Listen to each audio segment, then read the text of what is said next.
16 শ্রেণীর হতভাগা মানুষের কথা জানবো, যে হতভাগা মানুষগুলো জান্নাতে যেতে পারবে না, জান্নাতে যাওয়ার এই নেয়ামতের সৌভাগ্য লাভ থেকে তারা বঞ্চিত হবে।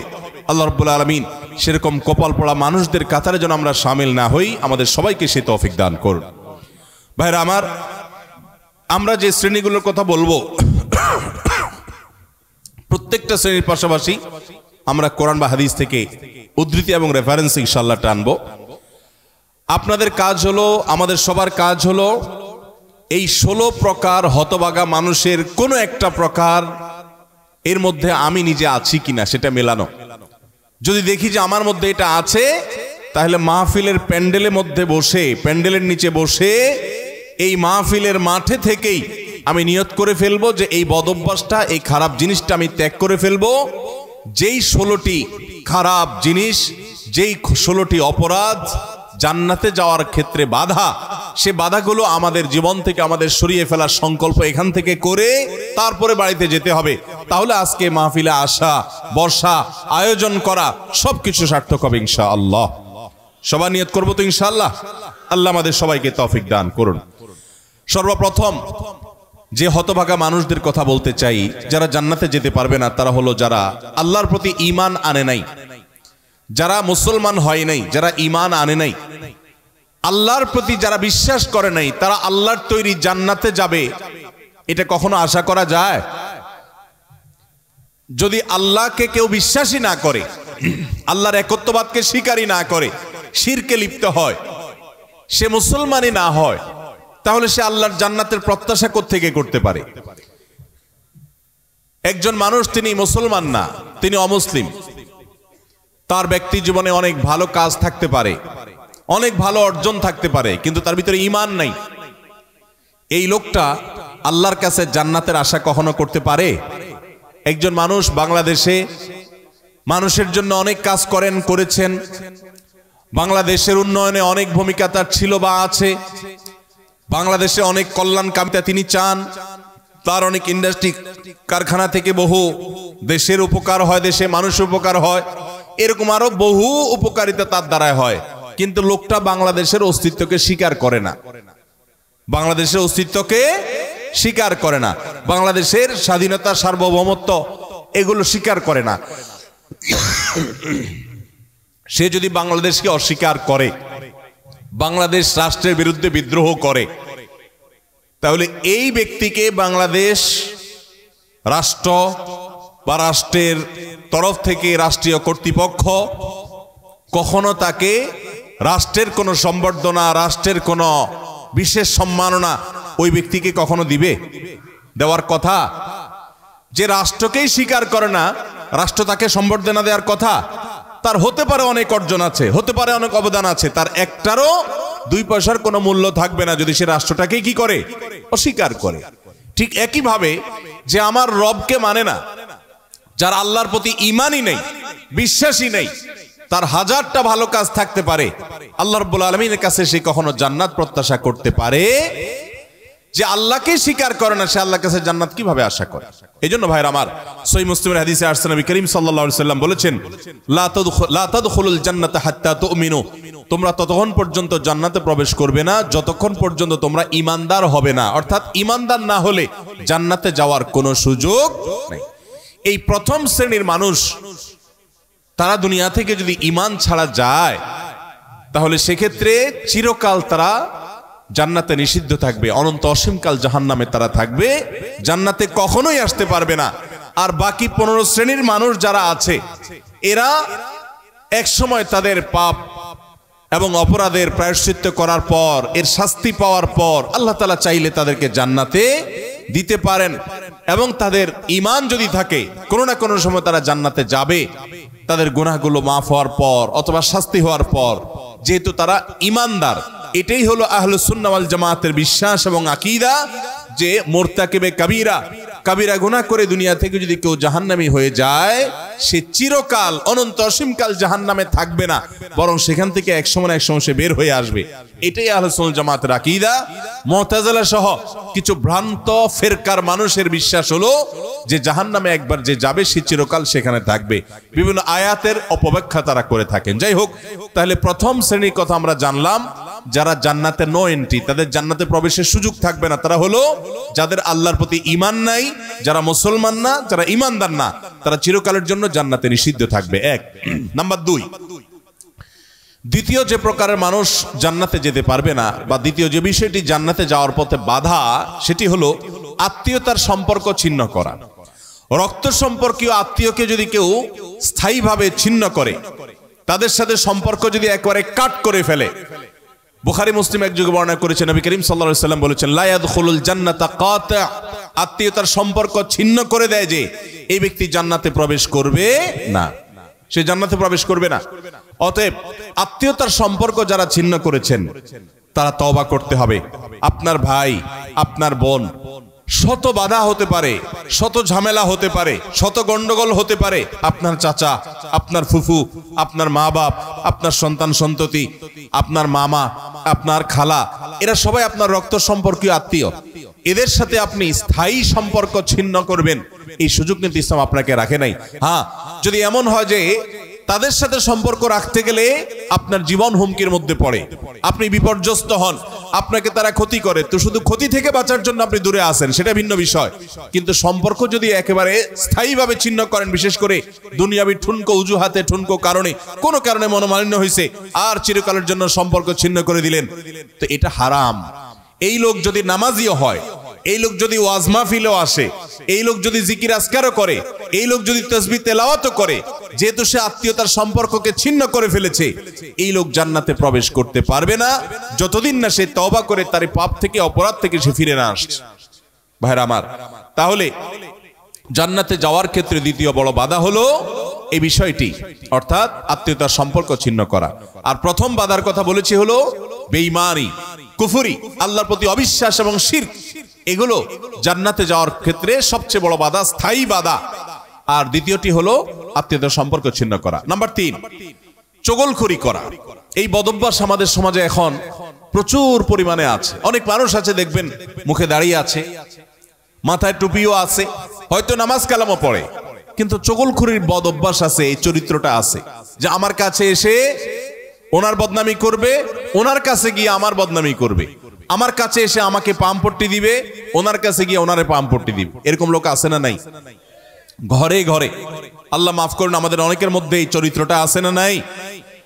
নবী করিম সাল্লাল্লাহু আলাইহি সাল্লাম এই চগলখড়ি সম্পর্কে সহিহ মুসলিম বর্ণিত হাদিসে বলেছেন, লা ইয়াদখুলুল জান্নাতা নাম্মাম, চগলখড় জান্নাতে প্রবেশ করবে না।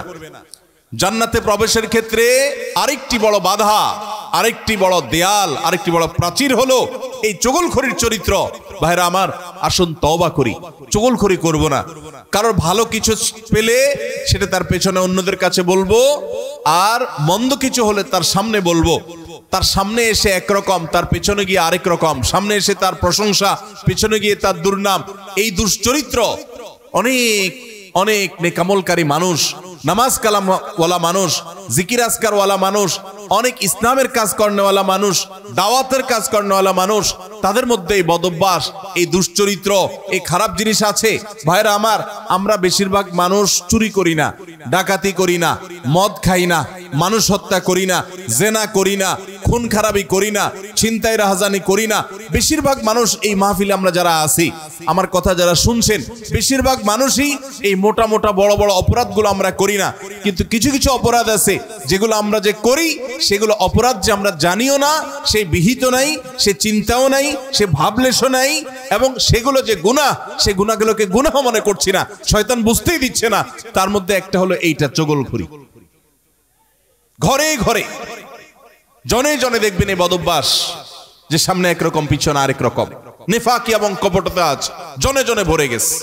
আল্লাহ তাআলা আমাদের সবাইকে জান্নাতে যাওয়ার ক্ষেত্রে কত বড় বাধা, এই বাধাকে আল্লাহ তাআলা আমাদেরকে অতিক্রম করার তৌফিক দান করুন। এই বাধা অতিক্রম করার উপায় কি ভাই? উপায় হলো এখনই তওবা করবেন। আমি জীবনে কখনো কারোর সামনে গিয়ে একরকম, পেছনে গিয়ে আরেক রকম, এই মুনাফিকি আমি করব না, এই কপটতা আমি করব না, এই 2 নম্বরে আমি করব না, এই প্রতারণা আমি করব না, কোনো মানুষের সামনে গিয়ে ভালো সাজবো, পেছনে গিয়ে দুর্নাম করব না, আরেকজনের কাছে গিয়ে তার দুর্নাম করা, আর আবার তার কাছে গিয়ে আরেকজনের দুর্নাম করা, অর্থাৎ দুজনের মধ্যে লাগালাগি করে দেওয়ার জন্য যে ভূমিকা, সেই ভূমিকা অবতীর্ণ হওয়া, এই চগলখড়ি, এটা হলো জান্নাতে যাওয়ার ক্ষেত্রে তৃতীয় বড় বাধা। চগলখোর সে জান্নাতে নো এন্ট্রি থাকবে। আল্লাহ তাআলা আমাদের সবাইকে বদঅভ্যাস পরিত্যাগ করার তৌফিক দান করুন। নাম্বার 4, প্রতিবেশীকে যে কষ্ট দেয়, এই লোকও জান্নাতে যেতে পারবে না। জান্নাতে যাওয়ার ক্ষেত্রে বড় বাধা হলো এই বদঅভ্যাস এবং খারাপ জিনিস, এই অপরাধ, প্রতিবেশীকে কষ্ট দেওয়া। এটাকেও আমরা অনেকে গুনাহের কাজ মনে করি না। অনেক লোক আছে দেখবেন গোটা দুনিয়ার সব মানুষের সাথে তার সম্পর্ক ভালো, কিন্তু নিজের প্রতিবেশীর সাথে সম্পর্কটা কি নাই? ভালো নাই। আছে না নাই? নিজের পাশের জমি যার, দেখা যায় আইলটা তার জমির দিকে ঠেলা হয়। আছে না নাই? তাহলে এটা প্রতিবেশী হক আদায় হলো না হক নষ্ট হলো? আরেকজনের সীমানার বরাবর গিয়ে এমন গাছ লাগাইলেন ইচ্ছাকৃতভাবে, যাতে করে গাছের গোড়াটা আপনার এখানে থাকে আর গাছের ডালগুলা সব গিয়ে তার জমিতে পড়ে। আছে না নাই? অনেক ভালো ভালো মানুষ, অন্যান্য দিক থেকে ভালো, এরকম অনেক মানুষ এই কাজ করি কি করি না আমরা? আমি নিজেই জানি যে আমার এই যে সীমানায় গাছগুলো লাগাচ্ছি, এই গাছগুলোর ছায়া পড়ে তার ফসল নষ্ট হবে, তার জায়গাতে ছায়া পড়ে থেকে অনেক ফসল হবে না, ক্ষতি হবে। তারপর আমি লাগাই, ক্ষতি করার জন্যই লাগাই, যে গাছের গোড়াটা আমার থাকবে, আগাটা সব তার ঘাড়ের উপরে, তার জমির উপরে গিয়ে পড়বে, তার সীমানার উপরে গিয়ে পড়বে, ভোগ করব আমি। আছে না নাই? ভাইরা আমার, হাঁস দিয়ে, মোরগ দিয়ে, সন্তান দিয়ে, বিভিন্ন ভাবে প্রতিবেশীকে আমরা অনেকে কষ্ট দেই। নবী করিম সাল্লাল্লাহু আলাইহি ওয়াসাল্লাম সহিহ মুসলিম বর্ণিত হাদিসে বলেছেন, লা ইয়াদখুলুল জান্নাতা মান লা ইয়ামানু জারুহু বাওয়াইকাহু। যে ব্যক্তির প্রতিবেশী তার হাত, মুখ এগুলোর কষ্ট দ্বারা, তার ক্ষতি এবং অনিষ্ট থেকে যে ব্যক্তি নিরাপদে থাকে না, অর্থাৎ প্রতিবেশীকে যে শান্তিতে রাখে না, প্রতিবেশীকে বিভিন্ন ভাবে কষ্ট দেয়, এই ব্যক্তি জান্নাতে প্রবেশ করতে পারবে না। আপনারা অনেকে একটা হাদিস শুনেছেন, বিখ্যাত প্রসিদ্ধ একটা হাদিস। নবী করিম সাল্লাল্লাহু আলাইহি ওয়াসাল্লামের কাছে বলা হলো, হে আল্লাহর রাসূল, অমুক ব্যক্তি খুব নফল নামাজ রোজা করত, খুব দান সাদাকা করত, এবং সব ভালো আমলগুলো করত, ফরজ তো করত, নফলও করত। ফরজ 5 ওয়াক্ত তো পড়তো, আবার নফল নামাজও পড়তো, ধরেন তাহাজ্জুদ, ইশরাক সব পড়তো, যাকাত তো দিত, আবার এমনিও দান করত। তার আমলের কোনো কমতি ছিল না। একটা দুর্বলতা ছিল যে প্রতিবেশীকে সে কষ্ট দিত, ঝগড়াঝাটি করত, তাদের হক নষ্ট করত। নবী করিম সাল্লাল্লাহু আলাইহি সাল্লাম বলেছেন, সে জাহান্নামী। তোমরা যার কথা বলেছো, আল্লাহ তাআলা ওহীর মাধ্যমে নবীকে জানিয়ে দিয়েছেন, তার পরিণতি হলো জাহান্নাম। তার কোনো নামাজ, তার কোনো রোজা, তার কোনো ইবাদত, তার কোনো দান সাদাকা, এগুলো তাকে রক্ষা করতে পারে না, সে জাহান্নামে যাবে, কারণ তার প্রতিবেশীকে সে কষ্ট দিয়েছে। এর বিপরীতে নবীজি সাল্লাল্লাহু আলাইহি সাল্লামকে বলা হলো যে আরেকজনের কথা আমরা জানি, শুধু ফরজ নামাজগুলো পড়তো, নফল নামাজ পড়ার সময় পাইতো না, শুধু ফরজ কাজগুলো করতো, অতিরিক্ত দান সাদাকার সুযোগও পেত না, কিন্তু তার একটা ভালো গুণ ছিল, সে প্রতিবেশীদের সাথে সুসম্পর্ক বজায় রাখতো। তারা যদিও খুব বেশি ভালো ছিল না, কিন্তু সে ভালো থাকার চেষ্টা করত, নিজে থেকে তাদের যেন কষ্ট না হয় এটা খেয়াল রাখতো। নবী সাল্লাল্লাহু আলাইহি সাল্লাম বলেছেন, এই লোকটা জান্নাতি। ভাইরা আমার, প্রতিবেশী যে কত বড় একটা ব্যাপার, এটা আমরা বেশিরভাগ মানুষ বুঝি না। গ্রাম বলেন, শহর বলেন, বেশিরভাগ জায়গায় আমরা প্রতিবেশীর হক নষ্ট করি। প্রতিবেশী কে জানেন? আপনার রক্ত সম্পর্কীয় আত্মীয়, যেমন মা বাবা, সন্তান সন্ততি, ছেলে মেয়ে, ভাই বোন, ছেলে মেয়ে যার যার সম্পদের ভাগ আছে, এর মধ্যে প্রতিবেশীর একটা ভাগ আছে। এইটা না জানি কখন বলে আমি সেই চিন্তা করছিলাম, কারণ এতবার এসে জিবরিল আমাকে সাবধান করছে যে খবরদার, প্রতিবেশীর উপরে কেয়ারফুল থাকতে হবে, সতর্ক থাকতে হবে। আমরা সতর্ক থাকবো তো ইনশাআল্লাহ। নাম্বার 5, অহংকারী ব্যক্তি, যে অহমিকা দেখায়, দম্ভ করে, গরিমা নিয়ে চলে, মানুষকে মানুষ মনে করে না। কারোর টাকার গরম আছে, কারোর নাম যশ খ্যাতির গরম আছে, কারোর ক্ষমতার গরম আছে। আল্লাহ তাআলা এক একজনকে এক একটা দিয়ে পরীক্ষা করেন। এগুলোর মাধ্যমে যারা অহংকারী হয়ে যায়, এগুলোর কারণে যারা অহংকারী হয়ে যায়, এই অহংকারী ব্যক্তি কখনো জান্নাতে যাবে না। সহিহ মুসলিমের হাদিসে আসছে নবী করিম সাল্লাল্লাহু আলাইহি ওয়াসাল্লাম বলেছেন, লা ইয়াদখুলুল জান্নাতা মান কানা ফি কলবিহি মিসকালু যাররাতিন মিন কিবরিন। যেই ব্যক্তির অন্তরে যাররা পরিমাণ অহংকার থাকবে, দম্ভ থাকবে, এই মুতাকাব্বির অহংকারী ব্যক্তি জান্নাতে কখনো প্রবেশ করবে না। আল্লাহ রাব্বুল আলামিন হাদিসে কুদসিতে বলেছেন, অহংকার হলো আমার চাদর। অহংকার হলো কার চাদর ভাই? আল্লাহ তাআলার চাদর। এই চাদর নিয়ে যদি কেউ টানাটানি করে, আল্লাহ রাব্বুল আলামিন তাকে ছিন্ন বিচ্ছিন্ন করে ছাড়বেন, তাকে আল্লাহ তাআলা কখনো জান্নাত দিবেন। এজন্য ভাইরা সবসময় বিনয়ী হয়ে থাকতে হবে। জান্নাতি লোকদের কিছু মার্কা আছে, এর ভিতরে একটা মার্কা হলো তারা বিনয়ী থাকবে, মাটির মানুষ হয়ে থাকবে, নিরীহ হয়ে থাকবে। তাদের উপরে সবাই চড়াও হতে চাইলেও তারা চড়াও হবে না, অর্থাৎ বিনম্র থাকবে। এটা জান্নাতি লোকদের মার্কা। এই জন্য ভাইরা বিনয়ী হতে হবে। 5 নম্বর, যারা জান্নাতে যেতে পারবে না, জান্নাতে যাওয়ার ক্ষেত্রে বাধা হলো অহংকার, সে অহংকারী মানুষ। 6 নম্বর হলো প্রতারক। 7 নম্বর হলো দান করে খোটা দেয় যে সে। আর 8 নম্বর হলো কৃপণ। আর এই তিনটি তিরমিজি বর্ণিত হাদিসে বর্ণিত হয়েছে। নবী করিম সাল্লাল্লাহু আলাইহি ওয়াসাল্লাম বলেছেন, লা ইয়াদখুলুল জান্নাতা খাব্বুন ওয়ালা মান্নানুন ওয়ালা বাখিল।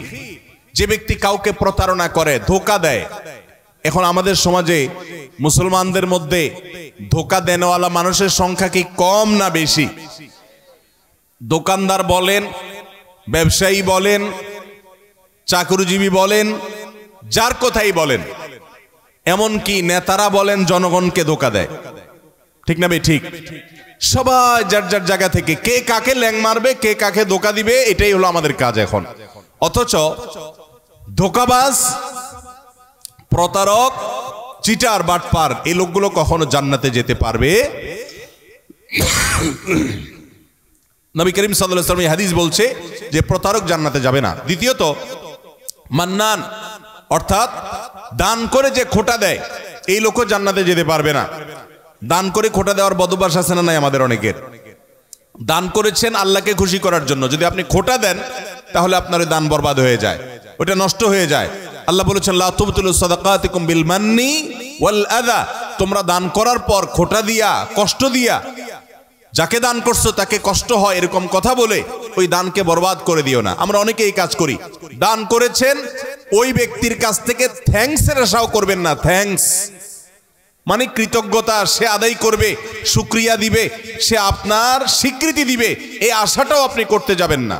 আল্লাহ কোরআনে কারীমের সূরা দাহরের মধ্যে জান্নাতি এবং নেককারদের বৈশিষ্ট্য বলতে গিয়ে বলেছেন, ওয়ায়ুতঈমুনা আত-তাআমা আলা হুব্বিহি মিসকিনাও ওয়া ইয়াতীমান ওয়া আসীরা।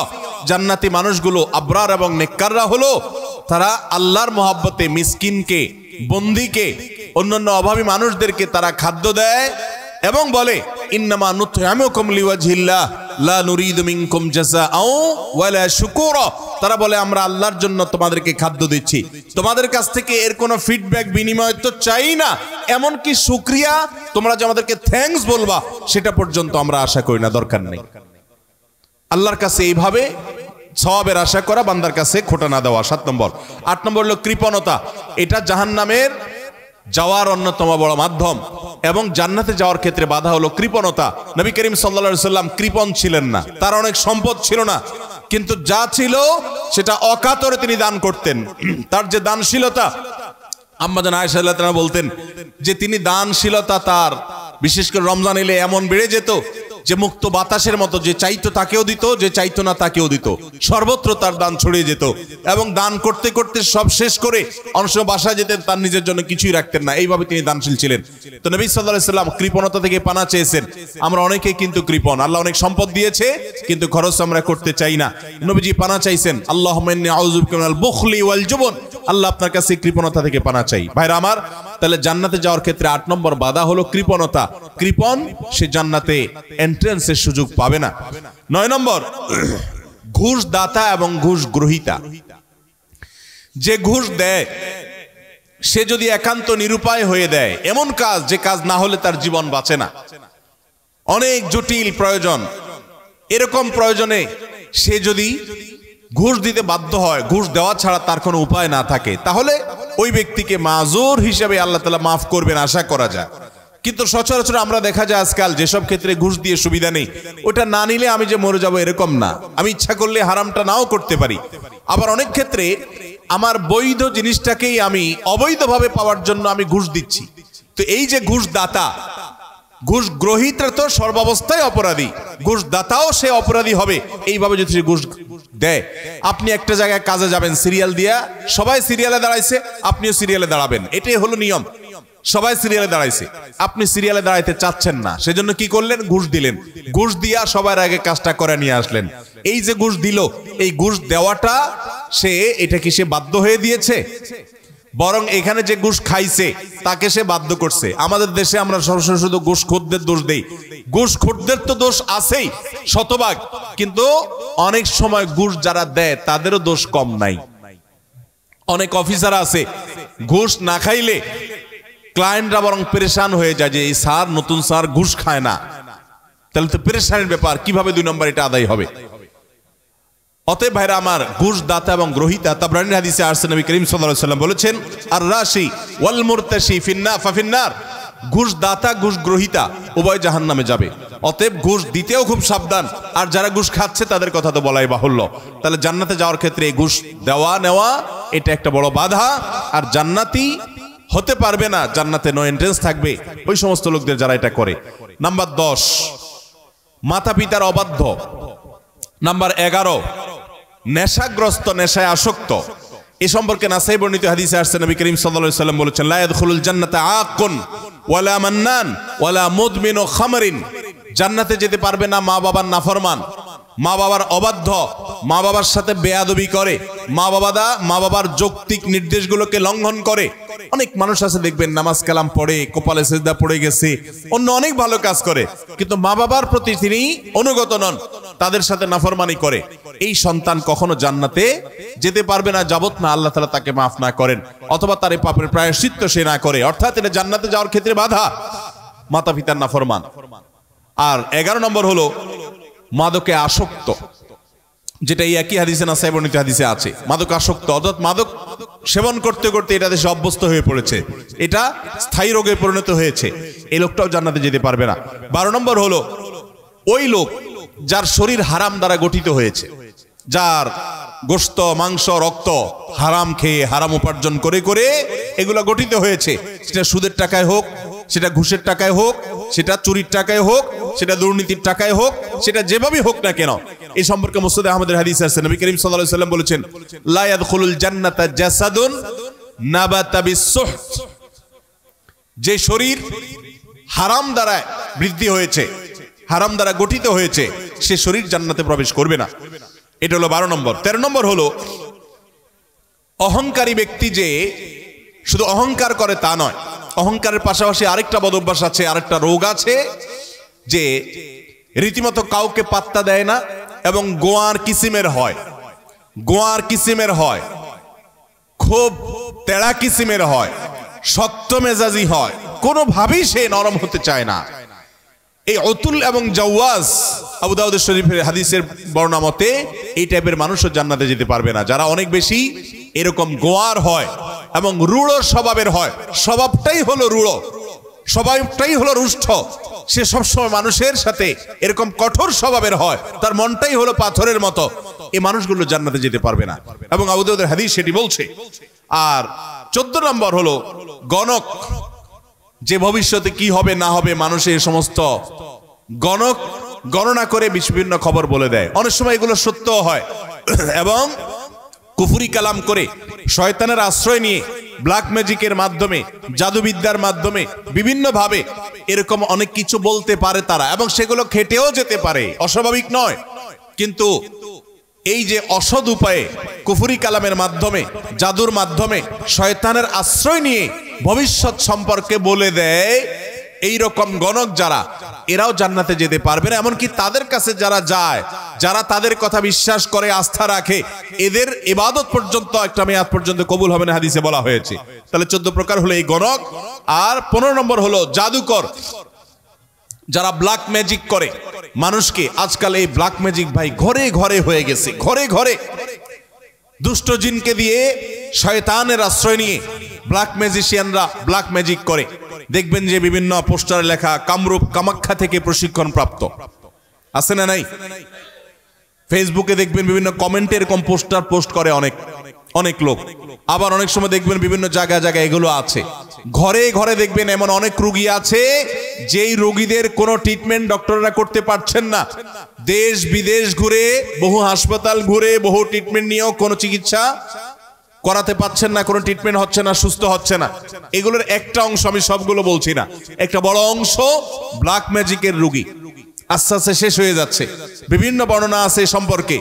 ব্ল্যাক ম্যাজিক এটা ওটের উপর যদি পড়ে তো ওটকে পাতিল পর্যন্ত নিয়ে যায়, অর্থাৎ শেষ হয়ে যায়, জবাই করে খাওয়া ছাড়া উপায় থাকে না, আর মানুষকে কবর পর্যন্ত নিয়ে ছাড়ে।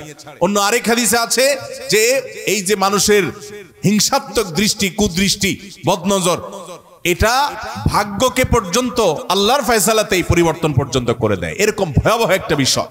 তো এই ব্ল্যাক ম্যাজিশিয়ান যারা, এরা জান্নাতে যেতে পারবে না, এবং দুনিয়াতে এদের জন্য চরম শাস্তি। ইসলামী শরিয়ত তাদের জন্য মৃত্যুদণ্ড রেখেছে, কারণ এরা স্বামী স্ত্রীর মধ্যে কলহ সৃষ্টি করে। এখন শত শত ফ্যামিলিতে দাম্পত্য সম্পর্কগুলো ভালো নেই। আমার কাছে এরকম শত শত হিস্ট্রি আসে যে স্বামী স্ত্রীর একসময় সম্পর্ক খুব ভালো ছিল, হঠাৎ করে তাদের আর সম্পর্ক ভালো নাই, কেউ কাউকে সহ্য করতে পারছেন না, কেউ একজন ব্ল্যাক ম্যাজিক করেছে। এবং দেখবেন বাসা বাড়িতে অনেক সময় দেখা যায় অস্বাভাবিক জায়গাতে তাবিজ কবজ পাওয়া যায়, আছে না নাই? এরকম কে বা কারা রাখছে, চুল কেটে নিয়ে যায়, জামা কাটা সেটা কেটে নিয়ে যায়, ব্ল্যাক ম্যাজিকের উপাদান এগুলো অনেক সময় হয়। আমরা অনেকে এগুলো জেনেও না জানার ভান করে থাকি, অনেকে জেনেও সেটা সঠিকভাবে এটা রহস্য উদ্ঘাটনের চেষ্টা করি না। তো এই ব্ল্যাক ম্যাজিশিয়ান যারা, এরা সমাজে অশান্তি সৃষ্টি করে, দাম্পত্য জীবনে কলহ সৃষ্টি করে, মানুষের ক্ষতি করে। এরকম অনেক লোক আছে তাবিজ ব্যবসায়ী, তারা তাবিজের ব্যবসার আড়ালে তারা মূলত এই ব্ল্যাক ম্যাজিকটা করে। এই ব্ল্যাক ম্যাজিশিয়ান যারা, তারা জান্নাতে যেতে পারবে না। এটা হলো 15 নম্বর। 16 নম্বর হলো যারা সিল্কের পোশাক পরে পুরুষ হয়ে, নবী করিম সাল্লাল্লাহু আলাইহি সাল্লামের হাদিসে তাদেরকেও জান্নাতে নো এন্ট্রির কথা বলা হয়েছে। জান্নাতে যাওয়ার ক্ষেত্রে সেটাও বড় একটা বাধা। তাহলে 16 প্রকারের মানুষ পেলাম যারা জান্নাতে যেতে পারবে না বলে নবী করিম সাল্লাল্লাহু আলাইহি সাল্লামের বিভিন্ন হাদিসে সাবধান করা হয়েছে, সতর্ক করা হয়েছে, কোরআনের বিভিন্ন আয়াতে সাবধান করা হয়েছে যে এই 16 প্রকারের মানুষ তারা জান্নাতে যেতে পারবে না। শুধু 16 প্রকার নয়, এরকম আরো আছে, কোরআন হাদিস ঘাটলে পাওয়া যাবে। আমি 16 প্রকার শুধুমাত্র কোরআন এবং হাদিস থেকে আপনাদের জন্য উপস্থাপন করলাম যে এই মানুষগুলো জান্নাতে যেতে পারবে না। আমরা শুরুতে বলেছি ইমানদারের সবচেয়ে বড় চাওয়া হলো, টার্গেট হলো জান্নাতে যাওয়া। সে জান্নাতেই যদি যেতে না পারি, তাহলে আমার আর এই দুনিয়াতে আমার কর্ম, আমার ঈমান, এগুলো আমাকে কি উপকার করলো? যদিও ঈমান থাকলে আপনি এই সমস্ত গুনাহগুলো লিপ্ত হওয়ার কারণে জাহান্নামে গেলেও একসময় আপনি জান্নাতে আসবেন, এটাই আহলে সুন্নাত জামাতের আকীদা, এটাই বিশুদ্ধ বিশ্বাস। কিন্তু তারপরেও জাহান্নাম তো এমন জায়গা যেখানে এক মুহূর্তের জন্য গিয়ে সহ্য করার কথা নয়। অতএব ঈমানদার প্রথম চান্সে জান্নাতে যেতে চাইবে। আর প্রথম চান্সে যদি জান্নাতে যেতে চান, জাহান্নামের কোনো স্পর্শ ছাড়া যদি জান্নাতে যেতে চান, তাহলে এই 16 বদঅভ্যাস থেকে, 16টি অপরাধ থেকে নিজেকে বাঁচাবার চেষ্টা করতে হবে। আল্লাহ আমাদের সবাইকে সেই তৌফিক দান করুন। আমি আবারও এক নজরে বলে দিচ্ছি। নাম্বার 1, যাদের মধ্যে ঈমান নাই, যারা কুফর বা শিরকে লিপ্ত, তারা জান্নাতে যেতে পারবে না। জান্নাতে যাওয়ার ক্ষেত্রে বড় বাধা হলো ঈমান না থাকা এবং কুফর শিরকে লিপ্ত থাকা। দ্বিতীয় সবচেয়ে বড় বাধা হলো আত্মীয়তার সম্পর্ক ছিন্ন করা। আত্মীয়তার সম্পর্ক ছিন্নকারী সে জান্নাতে যেতে পারবে না। তৃতীয় বড় বাধা হলো যারা চগলখড়ি বদঅভ্যাস আছে, এই রোগটা, এটা জান্নাতে যাওয়ার ক্ষেত্রে বাধা। চতুর্থ, প্রতিবেশীকে কষ্ট দেওয়ার রোগ যাদের আছে, এই রোগটা, এই বদঅভ্যাসটা জান্নাতে যাওয়ার ক্ষেত্রে বাধা। 5 নম্বর হলো অহংকার, দম্ভ, এগুলো গরিমা, এগুলো জান্নাতে যাওয়ার ক্ষেত্রে বাধা। 6 নম্বর হলো প্রতারণা করা মানুষের সাথে, মানুষকে ধোঁকা দেওয়া, সেটা ব্যবসায়ী হিসাবে হোক, কাস্টমার হিসাবে হোক, আপনার চাকরিজীবী হিসাবে হোক, যেই কোনো দিক থেকে হোক, প্রতারণা করা, এটা জান্নাতে যাওয়ার ক্ষেত্রে 6 নম্বর বড় বাধা। 7 নম্বর হলো দান করার পর খোঁটা দেওয়া। মানুষ উপকার করছেন, আল্লাহর জন্য করছেন, ব্যাস, যার উপকার করেছেন তার মুখ থেকে স্বীকৃতিটাও আপনার শোনার দরকার নাই। সে স্বীকৃতি না দিলে, অস্বীকার করলে সে আল্লাহর কাছে গুনাহগার হবে। তো আপনার আসার দরকার নাই, আপনি আল্লাহর কাছে সওয়াবের আশা করবেন। এটা হলো 7 নম্বর বাধা। 8 নম্বর হলো কৃপণতা। 9 নম্বর হলো ঘুষ দেওয়া নেওয়া। 10 নম্বর হলো মা বাবার নাফরমানি করা, মা বাবার অবাধ্য হওয়া, মা বাবার অসম্মান করা, মা বাবার যুক্তি নির্দেশকে অলঙ্ঘন করা, অমান্য করা। 11 নম্বর হলো মাদক আসক্ত হওয়া। 12 নম্বর হলো হারাম হারাম উপার্জন দ্বারা, হারাম খাদ্য দ্বারা, পানীয় দ্বারা শরীর গঠন করা, সুদ, ঘুষ, দুর্নীতি, 2 নম্বর পথে উপার্জন করা। আর 13 নম্বর হলো রূঢ় স্বভাবের হওয়া, গোয়ার কিসিমের হওয়া, এমন হওয়া যে সবার সাথে গোয়ারের মতোই থাকে, রুষ্ট থাকে, রূঢ় থাকে, সবসময় বিনম্রতার নামগন্ধ তার মধ্যে নাই, এরকম স্বভাবের হওয়া। 14 নম্বর হলো গণক হওয়া, গণনা করে মানুষের ভাগ্য এটাকে আপনার বলে দেওয়া, ভবিষ্যৎ বলে দেওয়ার চেষ্টা করা, বিশেষ করে কুফরি কালামের মাধ্যমে, শয়তানের আশ্রয় নিয়ে। আর 15 নম্বর হলো জাদু করা, অর্থাৎ ব্ল্যাক ম্যাজিক করা, ব্ল্যাক ম্যাজিশিয়ান। আর 16 নম্বর হলো আপনার সিল্কের পোশাক পরা। আল্লাহ রাব্বুল আলামিন এই সব কবিরা গুনাহ, এগুলো যেগুলো বললাম, এগুলো একটা সগীরা গুনাহ না। প্রথমটা শুধু কবিরা না, আকবারুল কাবায়ের, সবচেয়ে বড় কবিরা গুনাহ, বরং সেটা কুফরি, ঈমান বিধ্বংসী বিষয়। সেটা সহ এই 16টি সবগুলো কবিরা গুনাহ এবং কুফর থেকে, শিরক থেকে আল্লাহ তাআলা আমাদের সবাইকে বেঁচে থাকার তৌফিক দান করুন। আমরা সবাই জান্নাতে যেতে চাই তো ইনশাআল্লাহ? সবাই জান্নাতে যেতে চাই। তাহলে সেক্ষেত্রে এই 16টি তো বটেই, কোরআন এবং হাদিসে আরো যে সমস্ত বিষয়কে হারাম করা হয়েছে সেগুলো থেকে আমাদের বেঁচে থাকার চেষ্টা করতে হবে। কারণ কুফরির পাশাপাশি, শিরকের পাশাপাশি যত প্রকার হারাম কোরআন এবং হাদিসে বর্ণিত হয়েছে, সেগুলা লিপ্ত হওয়াটা জান্নাতে যাওয়ার ক্ষেত্রে বাধা, প্রাচীর, দেয়াল। আল্লাহ তাআলা আমাদের সবাইকে সে দেয়ালকে ভেদ করে জান্নাতে যাওয়ার তৌফিক নসিব করুন। সবাই চেষ্টা করবো তো ইনশাআল্লাহ মেনে চলার। ভাইরা আমার, এই প্রকারগুলো পারলে লিখে ফেলবেন, এটা কাগজে লিখে ফেলবেন। আমি সংক্ষেপে সামারি বললাম, এই সামারিটা লিখে ফেলবেন। লিখে আপনার বাসা বাড়িতে, আপনার অফিসে, আপনার শয়নকক্ষের আশেপাশে কোথাও টাঙায় দিবেন যে এই লোকগুলো জান্নাতে যেতে পারবে না বলে নবী করিম সাল্লাল্লাহু আলাইহি সাল্লাম, আল্লাহর রাসূল জানিয়ে দিয়েছেন। অতএব এই দুশ্চরিত্রগুলো আমার মধ্যে আছে না নাই, এই তালিকাটা দেখে প্রতিনিয়ত নিজেকে সংশোধন, ইসলাহ করার চেষ্টা করতে হবে। চেষ্টা করব না আমরা ইনশাআল্লাহ? আল্লাহ আমাদের সবাইকে তৌফিক দান করুন।